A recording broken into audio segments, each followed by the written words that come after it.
TunePocket.com. TunePocket.com.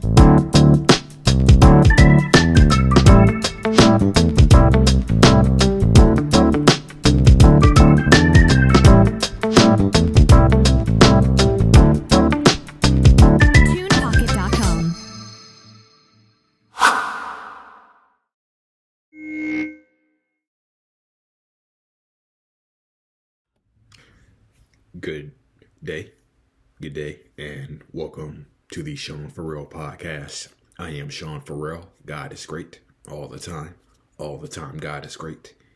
And let's not waste no time. Let's get right to it.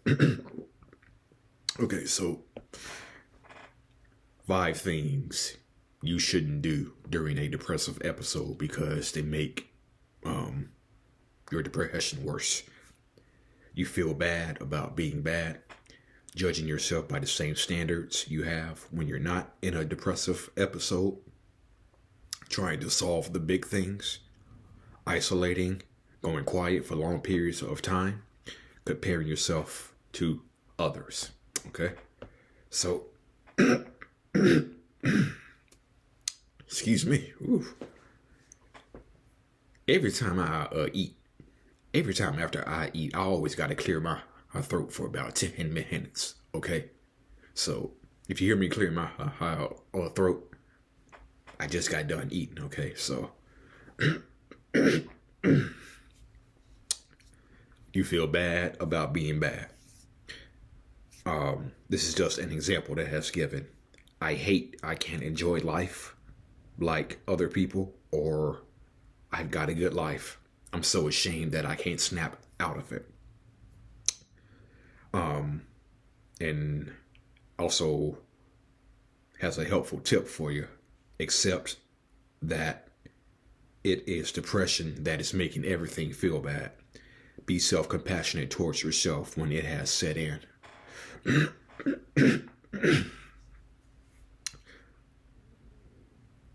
I've had counselors tell I've had a few counselors tell me this. They're like, you are like really extremely hard on yourself when things don't go right. They said maybe you should try not to be so hard on yourself, because when you're hard on yourself,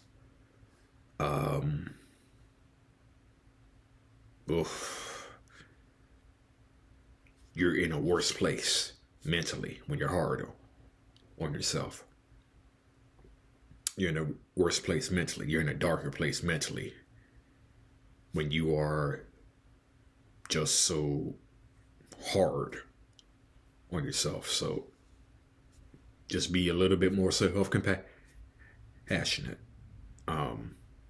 It's something that I struggle with, being hard on myself when I'm in a depressive episode, judging yourself by the same standards you have when you're in a depressive episode, struggling to do simple things when you're drained of energy and have intrusive thoughts.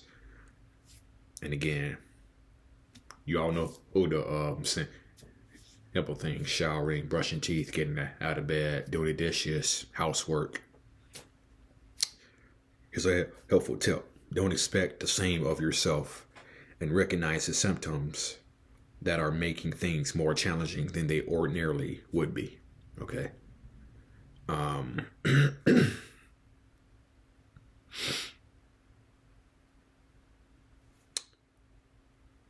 Yeah.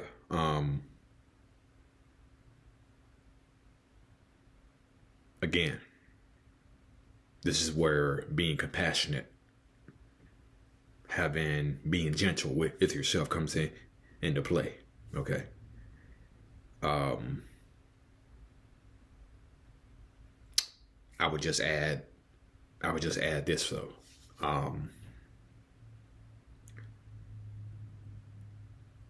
Yesterday, when I remember I was driving to the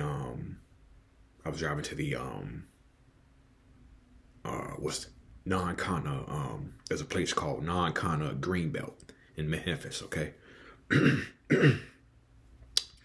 it's a place called non-Kana Greenbelt, and have like a small lake on the on the right side, small lake on the right side, and there's like a bridge, and there's like a little there's like a stream under the head of a bridge, and in addition to the stream, they have like a little walkway.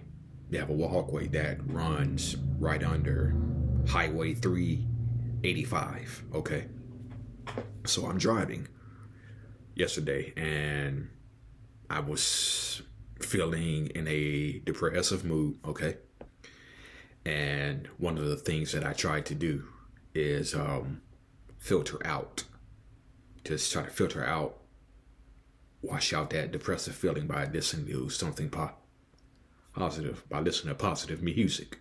Okay, well, it was about 2 or 3 minutes in. It's about 1 or 2 minutes in to the song that I began to feel something in my chest. It was sort of like a wall had built, feeling that a wall had been built in my chest. And I know what that feeling meant. Hey, this positive song is not working for how you're feeling. Okay. So, I recognized that that positive song that I was listening to was not the song to listen to for the mood that I was in. So I kind of switched to easy listening music, soft music, and all of a sudden that wall that was there, the wall that was there just all of a sudden went away. Okay, then when the wall went away, that's when I began feeling the music. That's when I began feeling the music, because it was music to how I felt. The wall disappeared, and it was like, okay, now you're listening to the music for the mood that you are in. And so it's just something about being at non-Kana Greenbelt and just watching the stream flow and just hearing the sound of water. Just hearing the sound of water, being in nature, hearing the sound of water.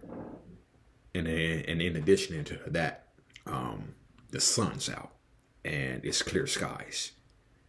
And I'm just looking at the water, hearing the water.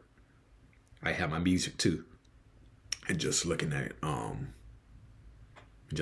nature, looking at water, looking at the ducks who are swimming around in the lake. No, it's just, no, even if it was for, only 45 minutes, just being out there doing mindfulness, meditation, really took me to another place and made me forget about being in a depressive state. And even if it was only temporarily, I felt better for the rest of the day. Number 3, trying to solve the big things.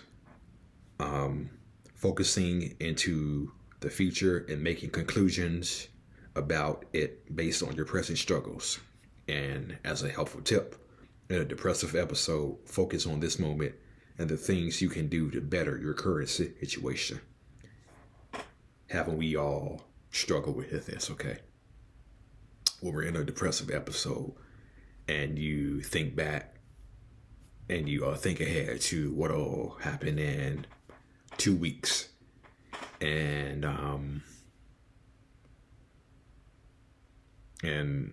think about all the things that could go wrong within 2 weeks, then all of a sudden you're more depressed and your anxiety raises up.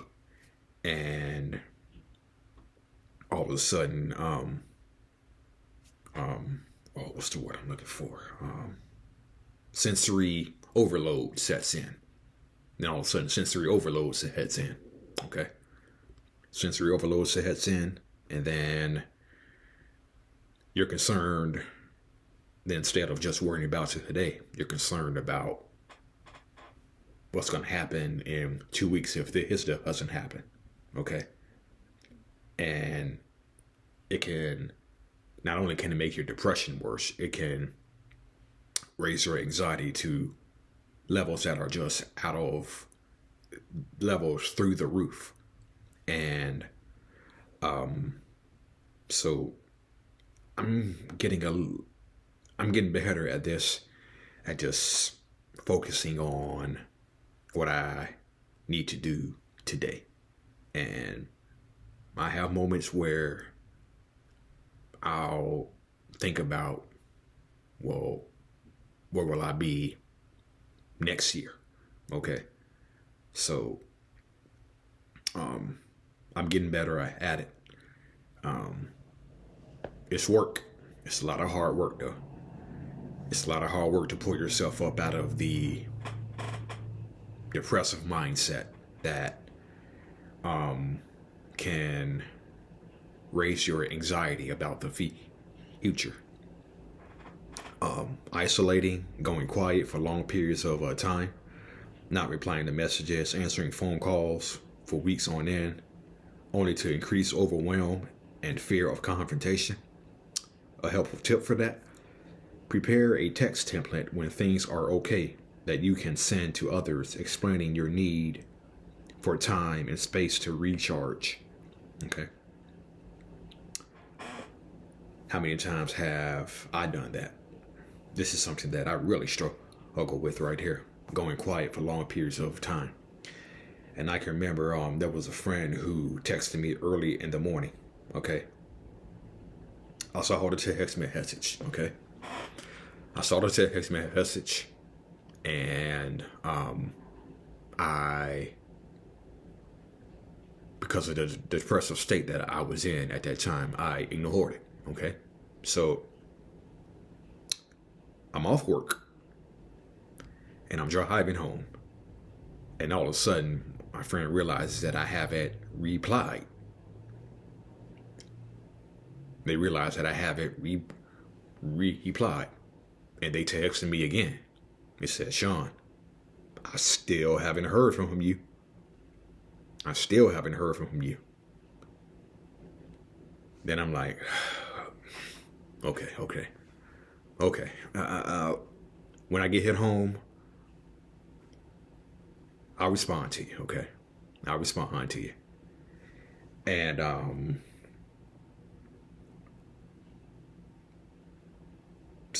people grow concerned.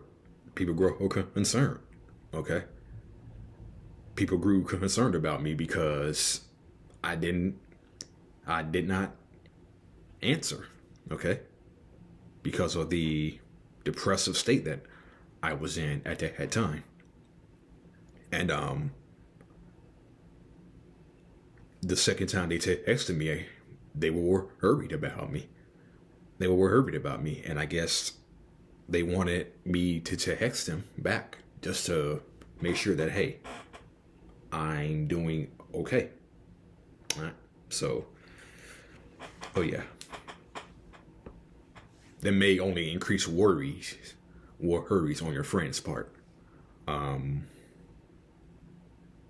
Because they may think something happened to you. So comparing to others. Ooh. Oh my God, man. Oh my God. I think this is one of the biggest things that, for us dealing with depression, that we have to fight through, comparing ourselves to others. Okay. And one of the hardest things to apply when you're dealing with depression, mental health issues is running your own race. Okay. Running your own race. And comparing yourself to others makes depression just absolutely amplify. Scrolling through social media and seeing the best memories others have posted, feeling negative thoughts about your life. Helpful tip for that: put boundaries on your social media use, and remember, life is complex. There's a lot more to it than what you see online. In other words, people just post their best memories on Facebook and Instagram. And one of the things that I did, and am still doing, is during the holiday season, especially, I didn't look at Facebook the entire time. I didn't look at Facebook the entire time. I didn't look at Instagram the entire time. Didn't look on Twitter the whole time. So yeah.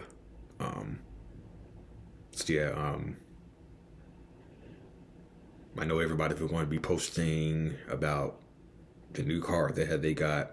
Going to be posting about the new Oculus they got. Going to be posting about how much money they received. So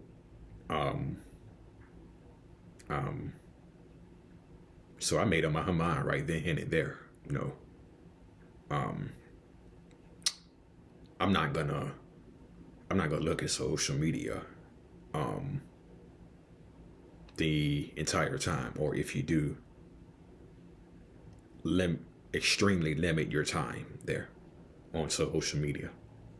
And by not looking at mainly Facebook and Instagram, the days leading up to Christmas, it helped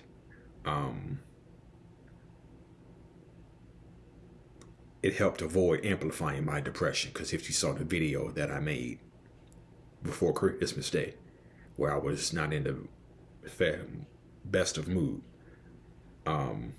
staying off social media avoided amplifying that mood. It was something that I was about to say. I lost my train. Ain't a thought now. I forgot what I wanted to say. And I don't think I will remember it, because that's it, and that's all for the Sean Farrell podcast. May God bless you all. I am out of here. Peace out.